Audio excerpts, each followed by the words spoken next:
Chaim Weizmann, first president of Israel, I believe it was 1936 in Basel at the World Zionist Conference, said that the upcoming Holocaust, he actually used the word Holocaust, Shoah,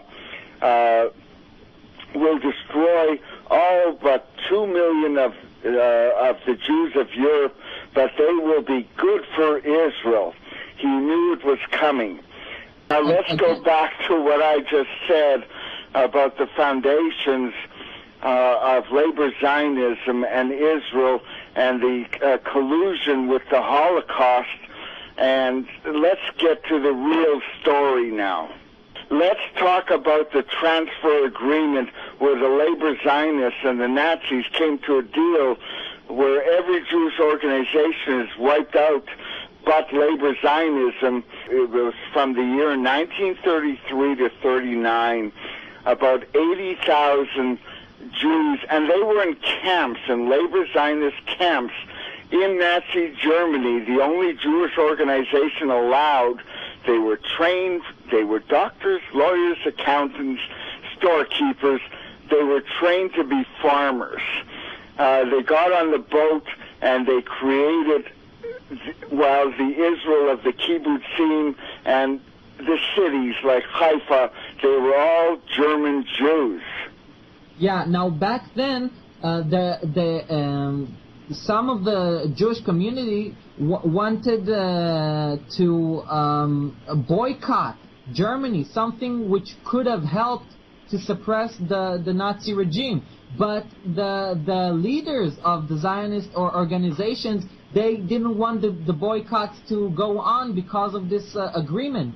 And even it is known, for example, that the B'nai Brit pretty much, even during the Holocaust, did nothing to protest against the slaughter of Jews during the Holocaust.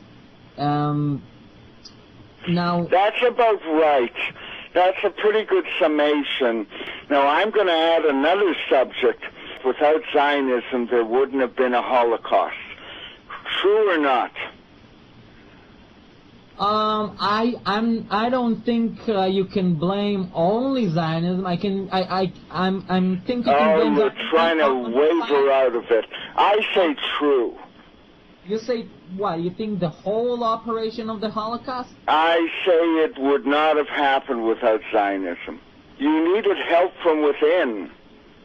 With British Prime Minister Lloyd George up against a wall, Lionel Rothschild and the Jewish Zionists offered the British a deal they couldn't refuse. "We'll bring the United States into the war as your ally and win the war for you," they said, "if you'll promise us Palestine." In April of 1917, President Wilson got the green light and declared war on Germany. In return, the British government wrote the famous Balfour Declaration and addressed it to none other than Lord Lionel Rothschild. The declaration promised Palestine and Israel to the Rothschild Zionists.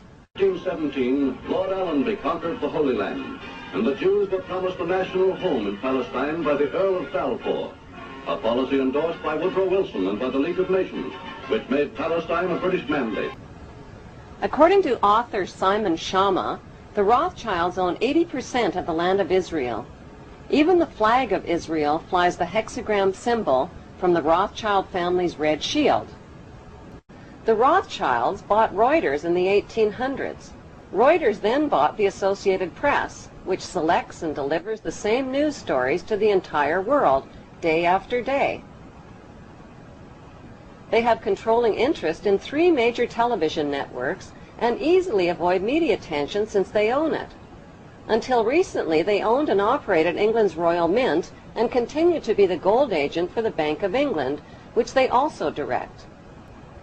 They also fix the world price of gold on a daily basis and profit from its ups and downs.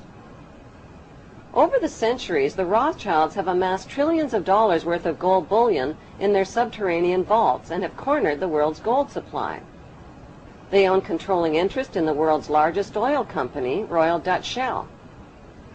They operate phony charities and offshore banking services where the wealth of the black nobility and the Vatican is hidden in secret accounts at Rothschild Swiss banks, trusts, and holding companies. Although Evelyn Rothschild looks like a harmless gray-haired old man, make no mistake about it, Rothschild and his ancestors have handpicked presidents, crashed stock markets, bankrupted nations, orchestrated wars, and sponsored the mass murder and impoverishment of millions. That is something that the people in the United States have never been told.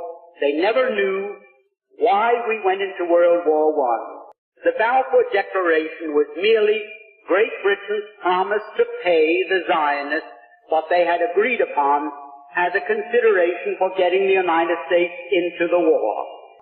When the war was ended and the Germans went to Paris, to the Paris Peace Conference in 1919, when they were cutting up Germany and parceling out Europe to all these nations that claimed a right to a certain part of European territory, the Jews said, how about Palestine for us? And they produced, for the first time, to the knowledge of Germans, this Balfour Declaration. So the Germans, for the first time, realized, oh, that was the game. That's why the United States came into the war. And the Germans, for the first time, realized that they were defeated.